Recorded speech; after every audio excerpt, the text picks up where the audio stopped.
Се наоѓаме пред Сојузот на синдикати на Македонија. Истекува крајниот рок за исплата на регрес за годишен одмор. Дали сите работници до утре ќе имаат прилив на својата сметка? Утрово бараме одговор од Иван Пишевски, потпредседател на Сојузот на синдикати на Македонија. Добро утро. Како сте утрово? Добро утро, па доста свежо. Имаше ли досега пријави за неисплатен регрес за годишен одмор како во јавниот, така и во приватниот сектор? Во 2024 година се што е поврзано со право од работен однос, а тоа е бројка од 725 обраќања, беа пријавени и по нив е постапено.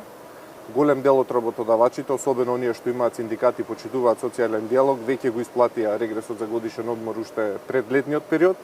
Голем дел го исплаќаат во месец декември и го чекаат последниот рок, меѓутоа голем дел од работодавачите кај што имаме најава дека нема да го исплатат денес и утре, очекуваме уште на 2 јануари да ги пријавиме и Државниот инспекторат на труд да оди да констатира неправилности и да ги задолжи да го сторат истото, бидејќи од оваа година нели е пропишано и во колективниот договор за јавен сектор и во колективниот договор за приватен сектор, така што очекуваме сите вработени да си добијат регрес за годишен одмор. Вработените ги чекаат и јубилејните награди, тие би требало да се исплатат до утре? Така е, се што е пропишано со општиот колективен договор како за приватен така и за јавен сектор треба да се исплати во тековната година или оној момент кога работникот ќе си го оствари тоа право. Точно дека од минатата година со општиот колективен договор за јавен сектор покрај регресот за годишен одмор треба да се исплатуваат и јубилејните награди и сите други плати на доместоци кои што се пропишани со истиот. Подсетуваме дека 2024 година беше навистина бурна година, каде што граѓаните и вработените има и промена на власт, имаше и промена на одредени мерки, меѓутоа се со цел очекување на подобар живот. Сведоци сме на 30 декември дека животниот стандард и не така се подобри многу. Имаше одредени мерки кои што не вродеа со плод, понатаму си ја пресметуваме кошничката која што и натаму е над 1000 евра, така што подсетуваме дека за да се зачува куповната моќ на луѓето не треба само да бараме зголемување на плати, туку треба од другата страна државата со нејзиниот апарат и механизми да си го обезбеди тоа за работниците и граѓаните, имајќи во предвид дека видовме навистина многу нефер трговски практики, видовме многу покачени цени наместо намалени и видовме дека синдикалната потрошувачка кошничка е единствено релевантна и реална, а сето друго е маркетиншки трик. Да, кога станува збор за синдикалната кошница, тоа е тема која што ја зборуваме буквално секој месец кога се прави пресметката. Дали трговците си го добија она што го побара?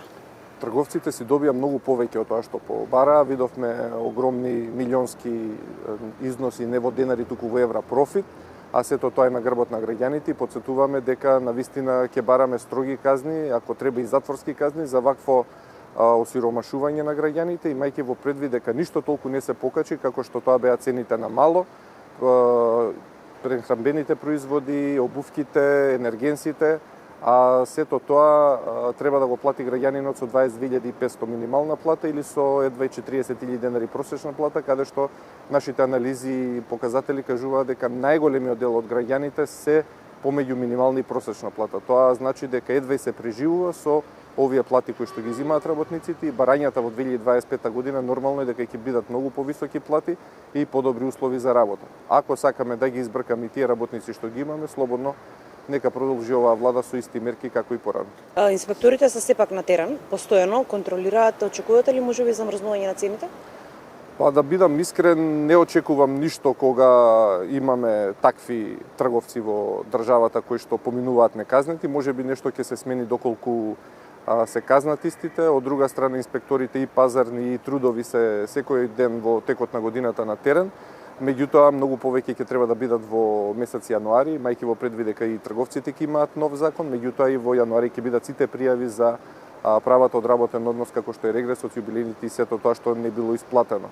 Навистина очекуваме поголеми инспекциски контроли, поголеми казни за овакви несовесни работодавачи и трговци и се со цел да се зачува куповната моќ на луѓето и да осетиме еднаш достоинствен живот, бидејќи оние луѓе што останале тука да ја градат домашната економија го очекуваат тоа.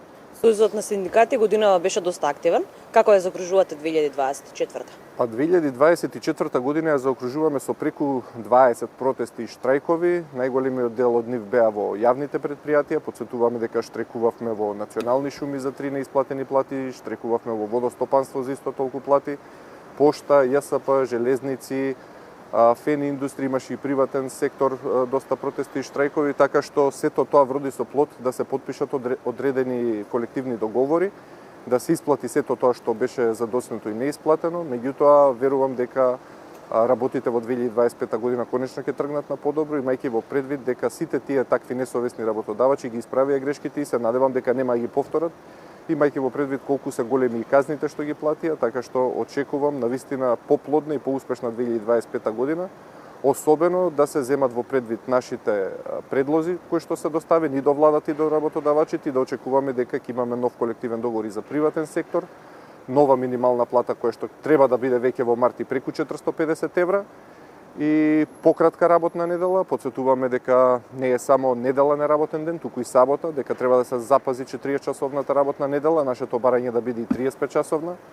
Нашето барање е вработените оваа година да добијат и храна и превоз во онаа висина што ќе ја договориме, и уште ред други работи кои што навистина како права биле изгубени во минатото и пробуваме да ги вратиме како во јавен, така и во приватен сектор. Да, имаме уште многу теми, уште на почетокот на 2025. Благодарам многу за годинава, за соработката и се надевам дека и година ќе продолжи како и досега. Ќе бидеме конструктивни и објективни и ќе продолжиме секако се во интерес на работниците и граѓаните да пробаме со нашите предлози и мерки го подобриме нивниот стандард. Посакувам многу здравје и успех и на вас и на вашите гледачи. Стрекни празници на вас, разбира. Студио, доколку се слушаме, давам уште еден ден рок на сите работодавачи да го исплатат оној регрес за годишен одмор на сите работници, затоа што сите вистински го заслужуваат тоа на крајот од 2024.